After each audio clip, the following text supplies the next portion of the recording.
மறைந்த நடிகை ஸ்ரீதேவியுடைய மூத்த மகள் தான் ஜான்வி. இவங்க பாலிவுட் படங்கள்ல இப்போ நடிச்சிட்டு வராங்க.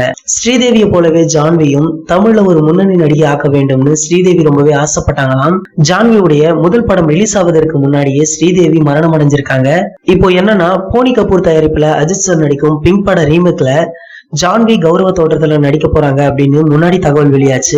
மேலும் அஜித் சாரின் மூலமாக ஜான்வி தமிழ்ல அறிமுகமானா கண்டிப்பாக அவங்களுக்கு தமிழ்ல ஒரு நல்ல ஓப்பனிங் இருக்கும் அப்படின்னு சொன்னாங்க. ஆனா ஜான்வி அந்த படம் மூலமாக அறிமுகமாகலையாம். வர்மா படத்தின் மூலமாக தமிழ்ல இன்ட்ரோ கொடுக்க போவதாக சொல்றாங்க. வர்மா படம் மூலம் விக்ரம் மகன் துருவ் தமிழ்ல நாயகனாக அறிமுகமானாரு. இவர் அறிமுகமான வர்மா படம் கைவிடப்பட்டதாக இந்த படத்துடைய தயாரிப்பு நிறுவனம் E4 என்டர்டைன்மெண்ட் அண்மையில தான் அறிவிப்பு வெளியிட்டாங்க. திரும்பவும் இந்த படத்தை ஃபர்ஸ்ட்ல இருந்து ஸ்டார்ட் பண்ண போறாங்களாம். இந்த அனௌன்ஸ்மெண்ட்டுக்கு பின்னாடி விக்ரம் இருப்பதாகவும், முழு படத்தை பார்த்த நம்ம விக்ரம் தனது மகனுக்கு முதல் படமே மோசமான படமாக இருக்கக்கூடாது அப்படின்றதுக்காக இந்த முடிவை எடுத்ததாக சொல்றாங்க.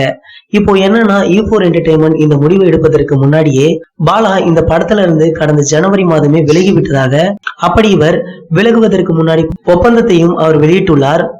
மேலும் அவர் விக்ரம் மகன் துருவ் எதிர்காலம் நலன் கருதி இந்த விஷயத்த குறித்து மேலும் பேச நான் விரும்பல அப்படின்னு அவர் தெரிவிச்சிருக்காரு. பாலா தன்னுடைய விளக்க அறிக்கையில என்ன சொல்லியிருக்காரு அப்படின்னா, வர்மா பட தயாரிப்பாளர் தரப்புல இருந்து தெரிவித்த தவறான தகவலால இந்த விளக்கத்தை நான் தர வேண்டிய நிர்பந்தத்திற்கு ஆளாகி இருக்கேன் அப்படின்னு சொல்லியிருக்காரு. மேலும் படைப்பு சுதந்திரம் கருதி வர்மா படத்துல இருந்து விலகி கொள்வது என்பது நான் மட்டும் எடுத்த முடிவு.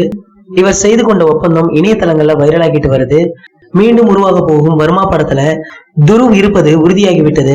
அவரை தவிர மற்ற நடிகர் நடிகைகள் அப்படியே இந்த புதிய படத்துல இருக்கிறார்களா இல்லையா மாற்றப்படுகிறார்களா என இன்னமும் தெரியல. பாலா இயக்கிய வர்மாவில மேகா சௌந்தரி தான் நாயகியாக நடிச்சிருந்தாங்க. இந்த சூழ்நிலையில தான் துருவிற்கு ஜோடியாக ஜான்வி தமிழ்ல இன்ட்ரோ கொடுக்க போறாங்களாம். இது தொடர்பான பேச்சுவார்த்தை தற்போது நடந்து வருவதாகவும் சொல்றாங்க. ஆனா இது குறித்து தயாரிப்பு தரப்போ போனி கபூர் தரப்போ இன்னும் அபிஷியல் அனௌன்ஸ்மெண்ட் எதுவுமே கொடுக்கல. இந்த வர்மா படத்துல துருவுக்கு ஜோடியா ஜான்வி இன்ட்ரோ கொடுத்தா எப்படி இருக்கும் அப்படின்ற உங்களின் கருத்துக்களை கீழே உள்ள கமெண்ட் செக்ஷன்ல கமெண்ட் பண்ணிடுங்க. இந்த வீடியோ பிடிச்சிருந்தா லைக், ஷேர், மறக்காம நம்ம சேனலை சப்ஸ்கிரைப் பண்ணுங்க. மேலும் அப்டேட்டை மிஸ் பண்ணாம பார்க்க பக்கத்துல உள்ள பெல் பட்டனை கிளிக் பண்ணுங்க. இந்த 2 வீடியோவை நீங்க மிஸ் பண்ணிருந்தீங்கன்னா கிளிக் பண்ணி பாருங்க.